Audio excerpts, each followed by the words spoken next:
Hi all, அஸ்ஸலாமு அலைக்கும். Welcome back to rishaaskitchen. இன்றைக்கி நம்ம ஒரு வெரைட்டி ரைஸ், அதாவது ரைஸ் பாத் வீட்டில் இருக்கிற இன்க்ரீடியன்ட்ஸை வச்சு ஈஸியாக எப்படி பண்ணுறலான்னு பார்க்க போகிறோம். இது வரைக்கும் என்னுடைய சேனல் சப்ஸ்கிரைப் பண்ணல அப்படின்னா சப்ஸ்கிரைப் பண்ணிடுங்க, கூடவே பெல் ஐக்கன் கிளிக் பண்ணிடுங்க. ரைஸ் பாத் பண்ணுறதுக்கு முதல்ல நம்ம ஒரு மசாலா அரைக்கணும். அதுக்கு நான் இங்கே ஒரு சாஸ் பேன் எடுத்து 2 டேபிள் ஸ்பூன் ஆயில், நான் இங்கே ரீஃபைண்ட் ஆயில் தான் ஆட் பண்ணியிருக்கேன். ஆயில் ஓரளவு ஹீட் ஆன உடனே 3 சின்ன பட்டை, 8 கிராம்பு, 2 ஏலக்காய், 1 டீஸ்பூன் சோம்பு, 1 டீஸ்பூன் மல்லி, இது சேர்த்து நல்லா நம்ம சாட் பண்ண போகிறோம். நான் ஃப்ளேமை வந்து சிம்மில் வச்சே தான் வதக்குறேன். இது நல்லா ஒரு நிமிஷம் நல்லா வதக்கிடுங்க. அதுக்கப்புறம் நம்ம 1 இன்ச் இஞ்சி, 8 பல்லு பூண்டு, 3 பச்சை மிளகாய், இதை நம்ம இது கூட சேர்த்து நல்லா வதக்க போகிறோம். இது வதங்கும் போதே நம்ம 1 கப் கொத்தமல்லி, 1 கப் புதினா, இதையும் சேர்த்து நம்ம வதக்கிறோம். உங்களுக்கு புதினா கொத்தமல்லி ஃப்ளேவர் ரொம்ப பிடிக்கும் அப்படின்னா நீங்கள் அதுக்கேற்று கொஞ்சம் அதிகமாக ஆட் பண்ணிக்கோங்க. இது நல்லா வதக்குங்க. 2 நிமிஷம் இது நல்லா வதக்குனீங்க அப்படின்னா இதோட பச்சை வாசனை போயிடும். அதுக்கப்புறம் நம்ம துருவின தேங்காய் 1/2 கப் நான் இதில் ஆட் பண்ணிக்கிறேன்.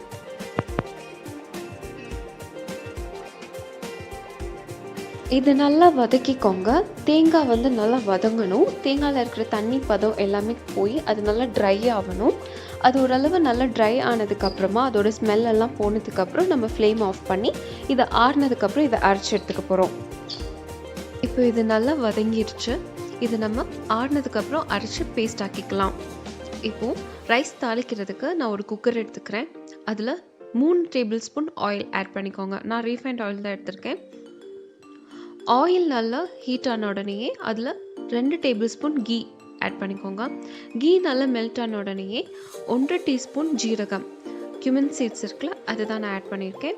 ஜீரகம் நல்லா பொரிஞ்சு வரும்போது 8 கிராம்பு, 4 ஏலக்காய், 4 சின்ன பட்டை எடுத்துக்கோங்க. அது கூட ஒரு பே லீஃப், இதெல்லாம் சேர்த்து நல்லா மிக்ஸ் பண்ணி சாட் பண்ணிக்கோங்க.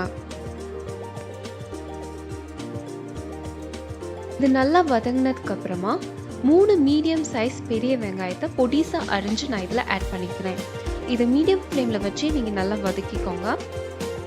இது நல்லா வதங்கி எண்ணெய் தனியாக பிரிஞ்சு வந்த உடனே நம்ம கட் பண்ணி வச்சுருக்கிற டொமேட்டோஸை இதில் ஆட் பண்ணிக்கலாம். இது நல்லா வதங்கிடுச்சு. நான் 3 தக்காளியை நல்லா பொடிசாக அரிஞ்சு வச்சுருக்கேன். நான் அதை இதில் ஆட் பண்ணிக்கிறேன். இப்போது இது ரெண்டையும் சேர்த்து நல்லா வதக்கி விட்டுக்கோங்க. தேவைப்பட்டால் கொஞ்சம் சால்ட் ஆட் பண்ணி நல்லா வதக்கிக்கோங்க. இப்போ இது நல்லா வதங்கிடுச்சு. இப்போ அரைச்சி வச்ச பேஸ்ட் இருக்குல்ல, அதை நான் இதில் ஆட் பண்ணி அதையும் நல்லா வதக்குறேன். மீடியம் ஃப்ளேமில் வச்சே தான் வதக்கிக்கிட்டு இருக்கேன். இதோட ரா ஸ்மெல் நமக்கு போகணும். இதோட ரா ஸ்மெல் போனதுக்கப்புறமா நான் வெஜ்ஜீஸ் ஆட் பண்ணிக்கிறேன். உங்களுக்கு பிடித்தமான வெஜ்ஜீஸ் நீங்கள் ஆட் பண்ணிக்கலாம்.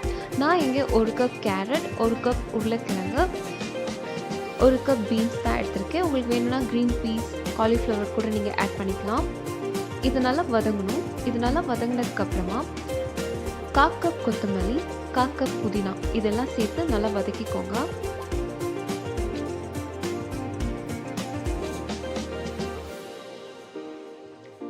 தேவையான அளவு சால்ட் சேர்த்து இது ஒரு 2 மினிட்ஸ் நீங்கள் வதக்கி எடுத்துக்கோங்க. வெஜ்ஜீஸ் நல்லா வதங்கிருச்சு. இப்போ நம்ம ரைஸ் ஆட் பண்ணிக்கலாம். நான் இங்கே ஜீரக சம்பா ரைஸ் 2 கப், அதாவது 250 ml கப்பில் 2 கப் எடுத்திருக்கேன். இதை நான் ஒரு அரை மணி நேரத்துக்கு முன்னாடியே நல்லா ஊற வச்சு சாக் பண்ணி க்ளீன் பண்ணி வாஷ் பண்ணி எடுத்திருக்கேன். இதை ஆட் பண்ணதுக்கு அப்புறமா நீங்கள் வந்து ரொம்ப ஃபோர்ஸாக மிக்ஸ் பண்ணாதீங்க, கிண்ட வேணாம். இது லைட்டாக நீங்கள் ஃபோல்ட் இன் பண்ணி கொடுத்தாலே போதும். இங்கே நான் 2 கப் ரைஸ் தான் எடுத்திருக்கேன். அதனால 4 கப் தண்ணி ஆட் பண்ணிக்கிறேன். 1:2 ரேஷியோ கணக்கில் தண்ணி ஆட் பண்ணிக்கோங்க. தண்ணி வந்து நல்லா சூடாகவே சேர்த்துக்கோங்க. இதில் தேவையான அளவு சால்ட் சேர்த்து நல்லா மிக்ஸ் பண்ணிக்கோங்க. நான் இங்கே 2 டீஸ்பூன் சால்ட் தான் சேர்த்துருக்கேன். வெஜிடபிள்ஸ் நம்ம குழந்தைங்களுக்கு சும்மா கொடுத்தாலும் பிடிக்காது. அதுவே இந்த மாதிரி வெரைட்டி ரைஸில் நம்ம சேர்த்து கொடுத்தோம் அப்படின்னா அவங்க சாப்பிட்டுக்குவாங்க. இதில் நம்ம கோகனட் அரைச்சி ஊற்றுறதுனால அதோட டேஸ்ட் அண்ட் ஃப்ளேவர்ஸ் வந்து சூப்பராக இருக்கும். இது ஒரு கொதி வந்ததுக்கப்புறமா நீங்கள் க்ளோஸ் பண்ணி ஒரு 2 விசிலுக்கு நல்லா மீடியம் ஃப்ளேமில் வச்சு குக் பண்ணிக்கோங்க. 2 விசில் வந்ததுக்கப்புறமா ஃப்ளேம் ஆஃப் பண்ணிடுங்க. ப்ரெஷர் நல்லா இறங்கினதுக்கப்புறம் ஓப்பன் பண்ணால் போதும். இப்போ ப்ரெஷர் நல்லா இறங்கிருச்சு. நான் இப்போ ஓப்பன் பண்றேன் பாருங்க. நம்மளோட ரைஸ் வந்து நல்லா குக் ஆயிருக்கு. ஸ்மெல் சூப்பர்பா இருக்கு. அந்த தேங்காயோட வெஜிடபிள் மசாலா போட்டிருக்கோம்ல, அதோட ஸ்மெல் செம்மையா இருக்கு. இது நீங்க லைட்டா இந்த மாதிரி மிக்ஸ் பண்ணிக்கோங்க. ரொம்ப ஃபோர்ஸா கிண்டிற வேணாம். இந்த மாதிரி லைட்டா நீங்க மிக்ஸ் பண்ணி எடுத்தா போதும். செம்ம டேஸ்டான ஹெல்தியான ரைஸ் பாத் இங்கே ரெடி ஆயிடுச்சு. இது கூட நம்ம புதினா சட்னி, தயிர் சட்னி, புளி கத்திரிக்காய், எக் கிரேவி அந்த மாதிரி ஏதாவது வச்சு சாப்பிட்டோம் அப்படின்னா சூப்பர்பா இருக்கும். இந்த வீடியோ உங்களுக்கு பிடிச்சிருந்துச்சு அப்படின்னா லைக் பண்ணுங்க, கமெண்ட் பண்ணுங்க, ஷேர் பண்ணுங்க. தேங்க்ஸ் ஃபார் வாட்சிங்.